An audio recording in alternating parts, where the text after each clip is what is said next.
can I just ask kind of where the showreel is going to take you in terms of what jobs you see at the end, because that would kind of have an impact on where you push for the showreel.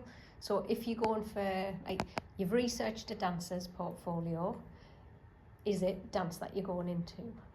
No, I'm hoping to go more into musical theatre. So have you looked at musical theatre specialists? I have looked at some.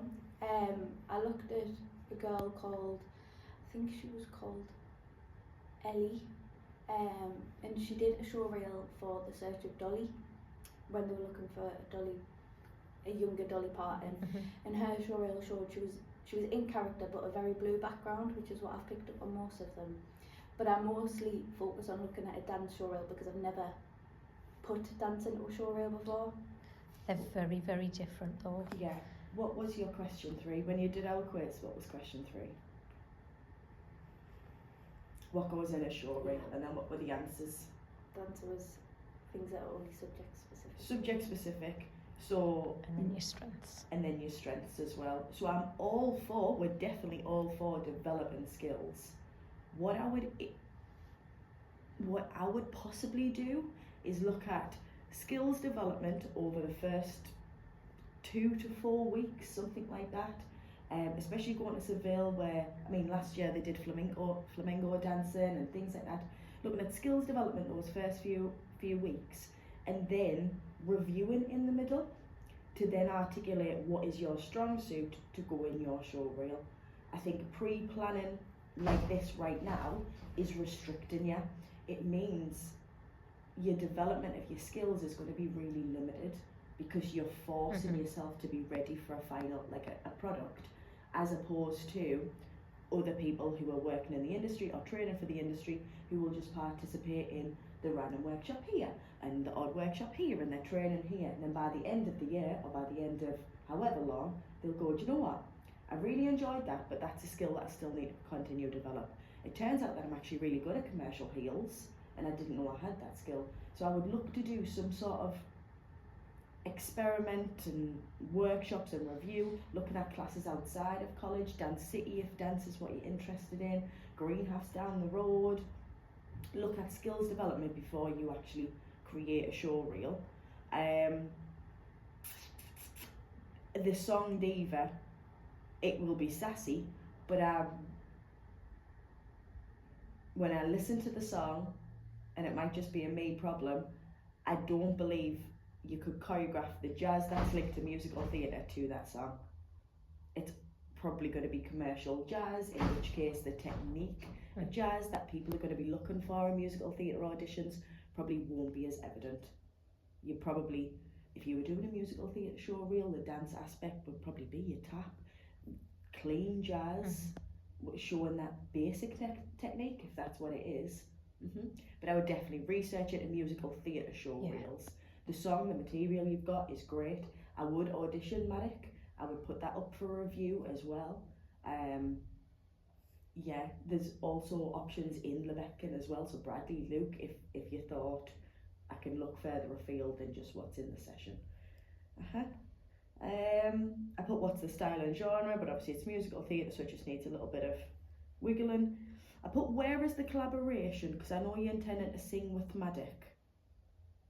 Is that the only collaboration? If so, that's...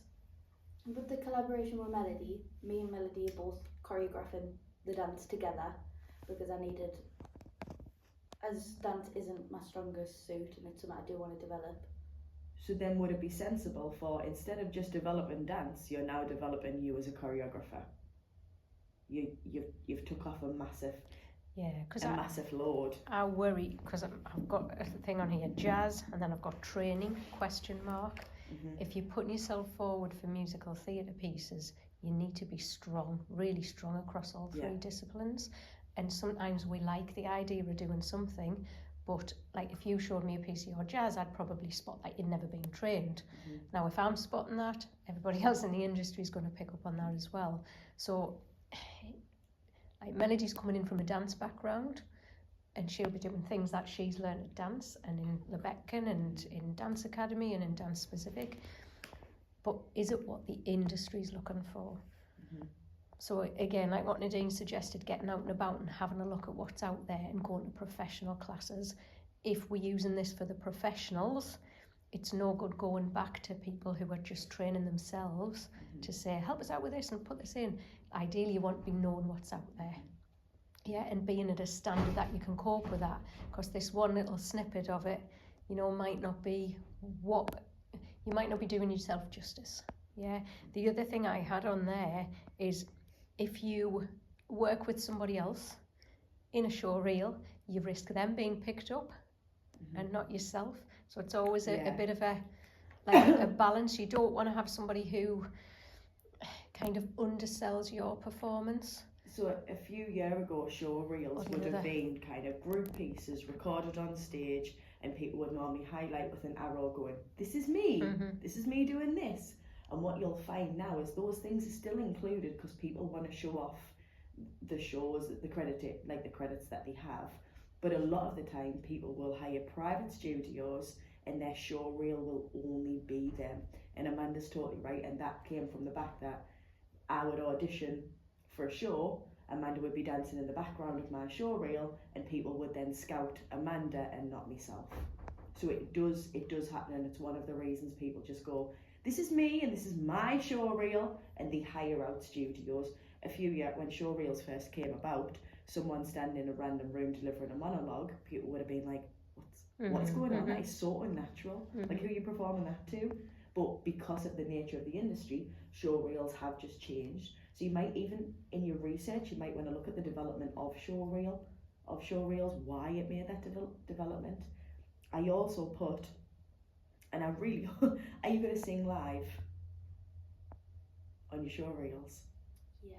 Great, because it's mad because people are going in for live theatre, but everything's pre-recorded, like vocalists pre-record in a studio, and then they dub that sound. And I understand it might be industry standards right now, but it's completely working against what you're going to do. So I like that. I think not binning your idea off. I think just having a look at that experimental and development time at the beginning to review skills, to review interests, to review jobs out in the industry, classes out in the industry, what's hot, what's not, and then custom making a show reel that isn't just custom made for you and your skills, it's custom made for the industry and what it's looking for. I mean, your other option would be to kind of collate all the material. So I'm going to explore like what it takes between now and the end of May to really kind of push and pick out key aspects across the different disciplines that you want to focus on and work on, and do it more like a portfolio of skills building. So there isn't like an end show reel product, but there's a right today. I've never done dance really, but we're going here and we're going to have this flamenco workshop with this professional. You could maybe do a little bit of a case study on her, just to see, like, here's me. I'm really excited, but I'm nervous at the same time. We get a little bit of footage in the studio doing the workshop, and then you come back and you review how you feel it went, whether you thought like, oh my god, it was great, I loved it, or it blew my mind, or my legs are killing me. So you've got a series of things that you could do. You could link that in with the live performances that you're going to be doing when we're there, and then also how does that feel working in a completely different environment in a different country to what it's like when we're working here at college. So it could just be that. I'm saying it's still a load of work that you're doing as an alternative as well. And we can give you these suggestions. Don't feel like you have to take any of them on. You can run with exactly what you've planned for. We're just kind of coming in with a different viewpoint, all right? So never feel you have to be bulldozed into something. I would also agree with that one, though, because when you're pitching, what it sounds like is that you're not going to use a show reel as an end product to apply for jobs at this moment in time. You're using your show reel to develop skills. So what Amanda said, for you and what you want right now, might be suit best. It takes some consideration. I have put what's the purpose of the show reel and then jobs as a question mark. You've researched types of show reels on there, but I've put you need to look at lots of examples and look at UK based ones for UK jobs as well, because it's quite nice to be wrapped up in what's happening in America. but it's not always the same as what's happening in the UK. So just be mindful of like you're spending enough time across both. 2 contrasting songs I've put on there, which we've already chatted about. Your showreel shouldn't showcase others, otherwise you risk the other person being picked up. I mean, I don't know whether it's standard practice to have, you could have another singer singing off screen. Would that work? Yeah, I have, but I think a lot of the time, and it's probably performance, we're quite selfish and we don't like to share the limelight. So especially when you're auditioning, like, it is all about you. Like, people have started to create show reels of just studio footage and then leaving stuff off from tours and bigger shows simply for the fact they don't want to share that time. You could have another singer off. It may just be beneficial to look at solo songs or just delivering that song as a solo. Which would get rid of the which would get rid of the harmony, but yeah. So that was it. I thought your presentation was great, really well prepared. It was really lovely to have a quiz in the middle of it. Yeah, so that was fun. So I think just not kind of finalising something at this point, but just some things to take away and have a think about, why am I doing the show reel?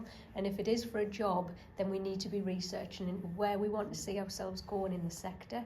I mean, you're quite exciting in terms of you've got performing arts this year and then you're looking at music next year. So maybe it isn't right now at this point to be doing a show reel for jobs, because you've got all of that untapped aspect of a slightly different area of the industry that we haven't got yet. So maybe something like, you know, I'm going to log everything I've been doing and then do a commentary, or like keep a daily blog of the things that you're going to be doing between now and the end, and, you know, keep posting that and uploading that, so you've got that, this is my first steps into the industry and here we go with that. I don't know, just chucking things out at you. You could still have those moments where if you wanted to boot the studio out, hit it with some nice light and then give that solid performance of no one but you, you could still record things like that and go, if I was working towards a show reel, I'd definitely look to include this, or I wouldn't include this because of X, Y and Z, or next year when I do music.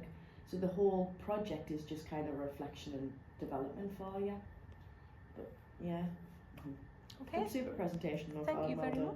Thank you.